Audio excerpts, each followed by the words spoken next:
George Reeves was best known for his role of Superman on the TV show Adventures of Superman between 1952 to 1958.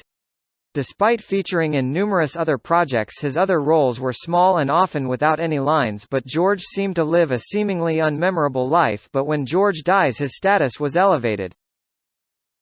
On 15 June 1959, George and his fiancée Leonore Lemon had been dining at a restaurant with writer Robert Condon and his friend Carol Van Ronkel along with William Bliss.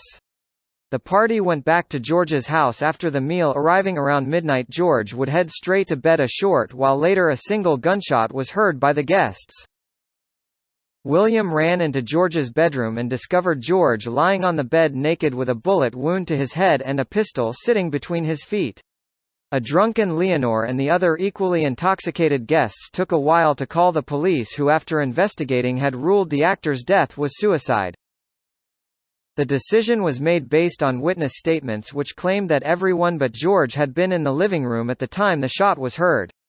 The autopsy results, which found no additional wounds, Leonore attributed it to depression caused by his failed career and his inability to get the parts he desired. However, his mother Helen Bestow refused to believe the ruling.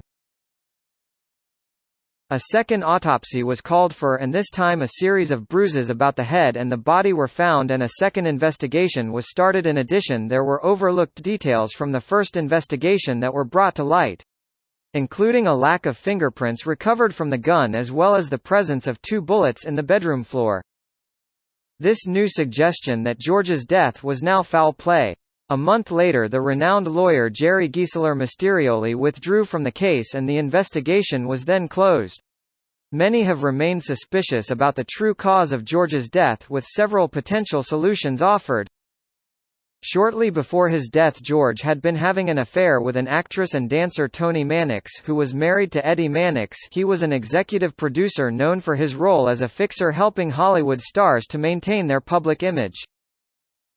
In 1999, an LA publicist, Edward Losey, claimed that Toni Mannix had confessed to a Catholic priest for having been responsible for having George killed, although Losey claims it all to be hearsay.